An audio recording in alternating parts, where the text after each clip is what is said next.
राधे राधे दोस्तों, जय श्री कृष्णा। कान्हा जी की कृपा हम सब पर बनी रहे, इन्हीं शुभकामनाओं के साथ आज की वीडियो को शुरू करते हैं। दोस्तों, आप सबका हमारे YouTube चैनल भक्ति में आस्था पर हार्दिक स्वागत है। आज की इस वीडियो में हम आपको श्री शिव महापुराण की रुद्र संहिता के पार्वती खंड का 36वां और 37वां अध्याय पढ़कर सुनाएंगे। आप सबसे रिक्वेस्ट है कि वीडियो को पूरा और ध्यान से सुनिएगा। चलिए वीडियो को शुरू करते हैं। शिव के विवाह का उपसंहार, उनके द्वारा दक्षिणा वितरण, वर वधु का कोहबर और वास भवन में जाना, वहां स्त्रियों का उनसे लोकाचार का पालन कराना, रति की प्रार्थना से शिव के द्वारा काम को जीवन दान एवं वर प्रदान, वर वधु का एक दूसरे को मिष्ठान भोजन कराना और शिव का जनवासे में लौटना। ब्रह्मा जी कहते हैं, नारद, तदंतर मेरी आज्ञा पाकर महेश्वर ने ब्राह्मणों के द्वारा अग्नि की स्थापना करवाई और पार्वती को अपने आगे बिठाकर वहां ऋग्वेद, यजुर्वेद तथा सामवेद के मंत्रों के द्वारा अग्नि में आहुतियां दी।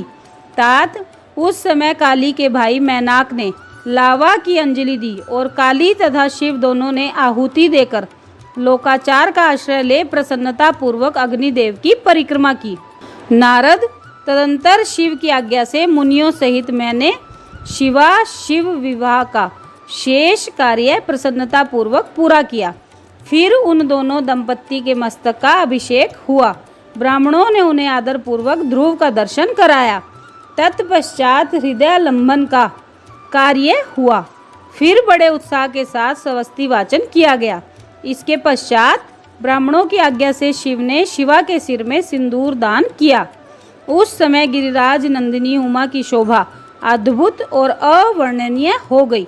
फिर ब्राह्मणों के आदेश से वे शिव दंपत्ति एक आसन पर विराजमान हो भक्तों के चित्त को आनंद देने वाली उत्तम शोभा पाने लगे। मुने, तदंतर अद्भुत लीला करने वाले उन नव दंपत्ति ने मेरी आज्ञा पाकर अपने स्थान पर आ संस्त्रव प्राशन किया। इस प्रकार विधि पूर्वक उस वैवाहिक यज्ञ के पूर्ण हो जाने पर भगवान शिव ने मुझ लोक सत्रष्टा ब्रह्मा को पूर्ण पात्र दान किया।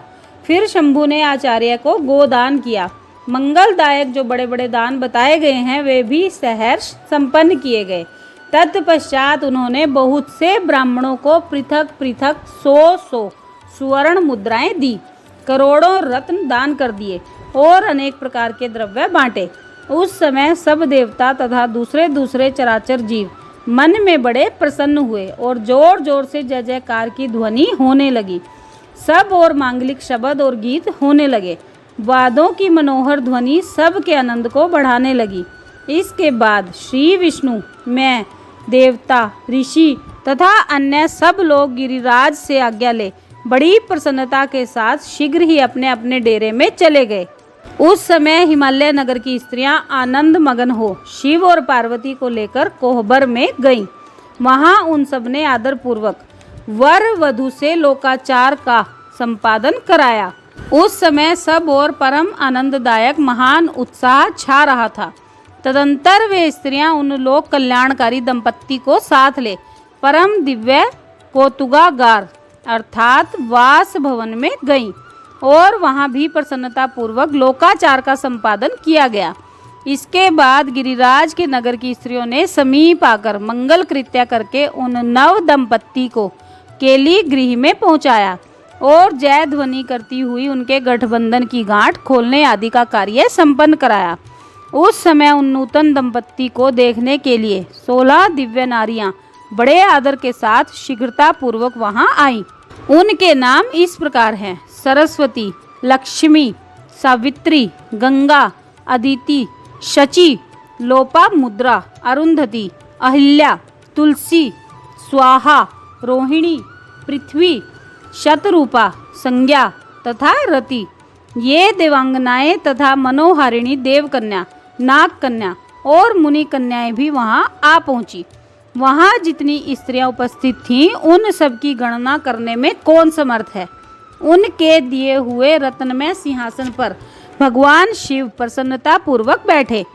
उस समय उन्होंने शिव से नाना प्रकार की विनोदपूर्ण बातें कहीं।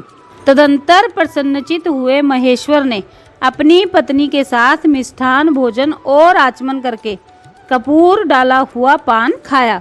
इसी अवसर पर अनुकूल समय जान प्रसन्न हुई रति ने दीन वत्सल भगवान शंकर से प्रार्थना की, भगवान पार्वती का पाणी ग्रहण करके आपने अत्यंत दुर्लभ सौभाग्य प्राप्त किया है। बताइए मेरे प्राणनाथ को जो सर्वथा स्वार्थ रहित थे, आपने क्यों भस्म कर डाला। अब यहाँ मेरे पति को आप जीवित कर दीजिए और अपने अंतःकरण में काम संबंधी व्यापार को जगाइए। आपको और मुझको जो समान रूप से वियोग जनित संताप प्राप्त हुआ है उसे दूर कीजिए। हे महेश्वर, आपके इस विवाह उत्सव में सब लोग सुखी हुए हैं, केवल मैं ही अपने पति के बिना दुख में डूबी हुई हूँ। हे देव, हे शंकर, प्रसन्न होइए और मुझे सनात कीजिए। दीन बंधो, परम प्रभो, अपनी कही हुई बात को सत्य कीजिए। चराचर प्राणियों सहित तीनों लोकों में आपके सिवा दूसरा कौन है जो मेरे दुख का नाश करने में समर्थ हो। ऐसा जानकर आप मुझ पर दया कीजिए। दीनों पर दया करने वाले नाथ, सबको आनंद प्रदान करने वाले, अपने इस विवाह उत्सव में मुझे भी उत्सव संपन्न बनाइए। मेरे प्राणनाथ के जीवित होने पर ही अपनी प्रिया पार्वती के साथ आपका सुंदर विहार परिपूर्ण होगा, इसमें संशय नहीं है। सर्वेश्वर, आप सब कुछ करने में समर्थ हैं, क्योंकि आप ही परमेश्वर हैं। यहाँ अधिक कहने से क्या लाभ। हे सर्वेश्वर, आप शीघ्र मेरे पति को जीवित कीजिए। ऐसा कहकर रति ने गांठ में बंधा हुआ कामदेव के शरीर का भस्म शंभू को दे दिया और उनके सामने हा नाथ कहकर रोने लगी। रति का रुदन सुनकर सरस्वती आदि सभी देवियां रोने लगी और अत्यंत दीन वाणी में बोली, हे प्रभो, आपका नाम भक्त वत्सल है, आप दीन बंधु और दया के सागर हैं, अतः काम को जीवन दान दीजिए और रति को उत्साहित कीजिए। आपको हमारा नमस्कार है।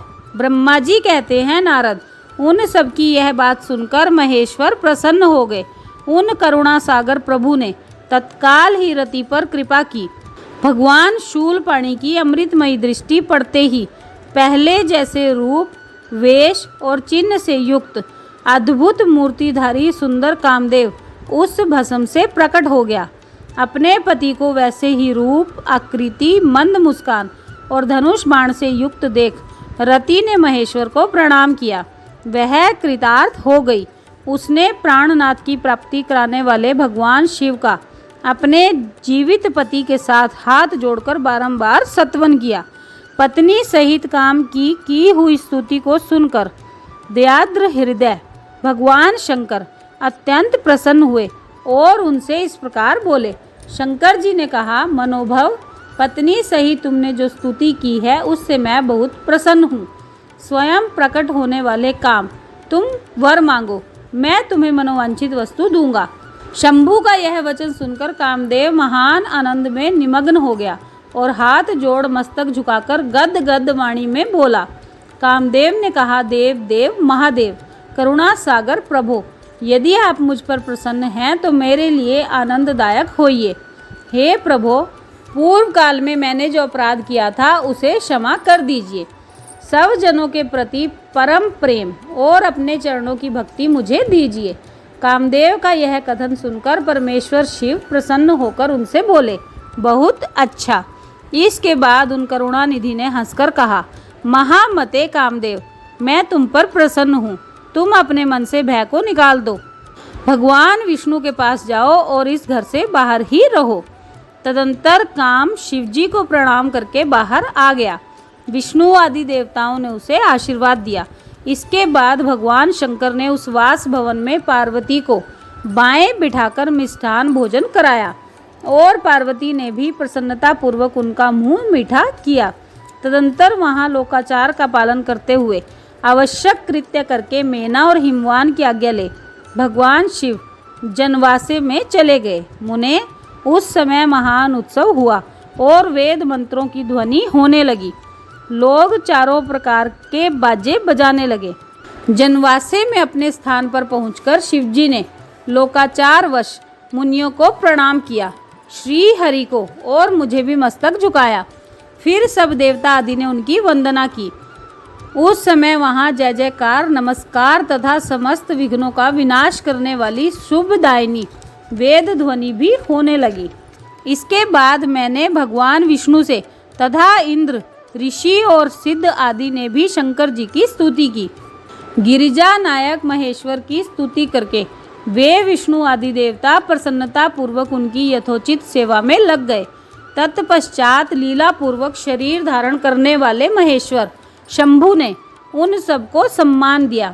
फिर उन परमेश्वर की आज्ञा पाकर वे विष्णु आदि देवता अत्यंत प्रसन्न हो अपने अपने विश्राम स्थान को गए। ये था 36वां अध्याय।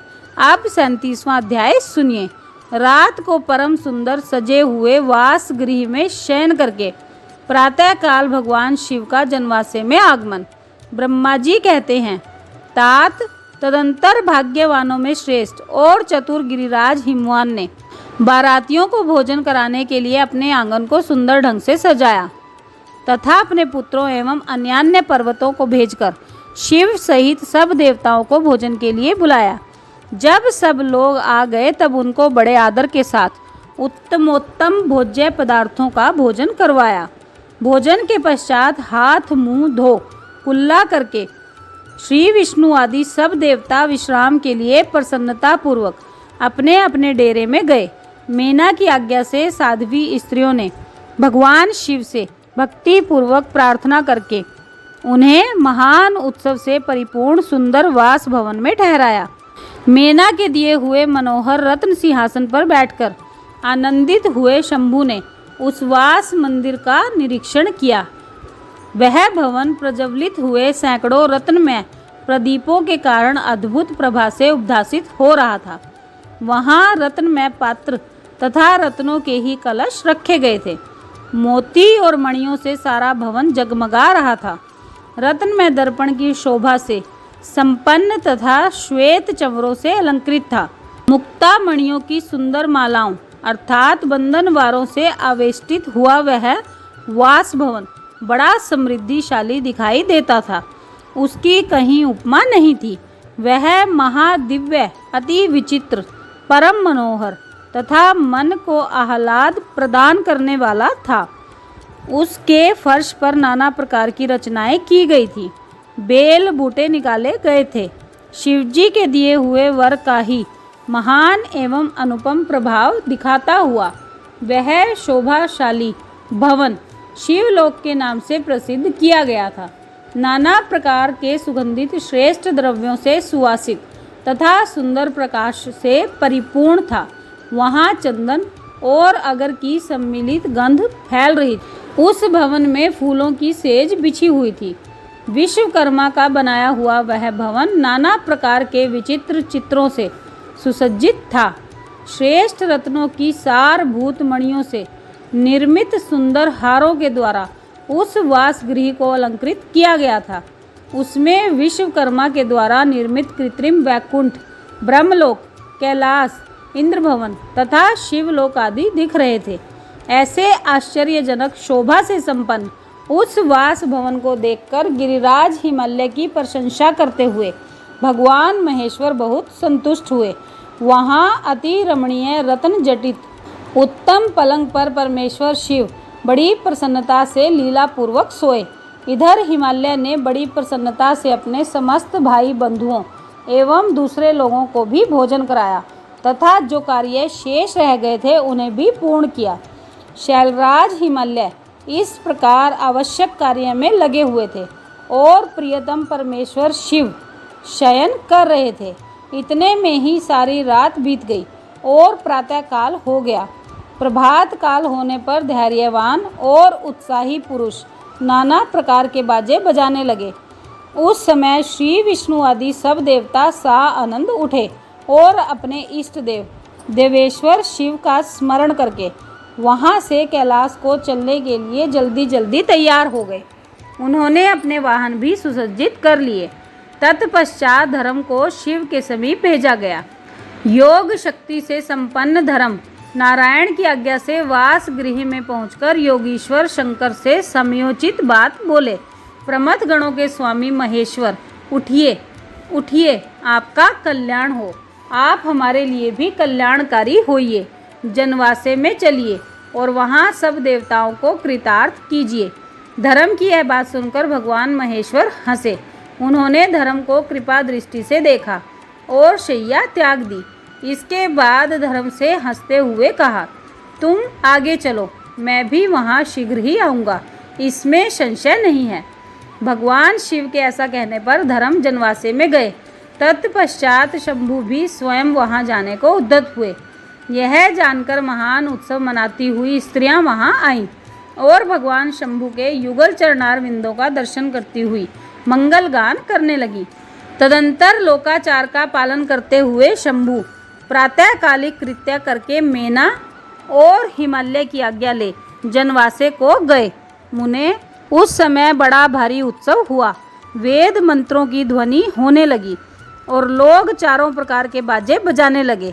अपने स्थान पर आकर शंभु ने लोकाचारवश मुनियों को, विष्णु को और मुझको प्रणाम किया। फिर देवता आदि ने उनकी वंदना की। उस समय जय जयकार, नमस्कार तथा वेद मंत्रोच्चारण की मंगलदायिनी ध्वनि होने लगी। इससे सब और कोलाहल छा गया।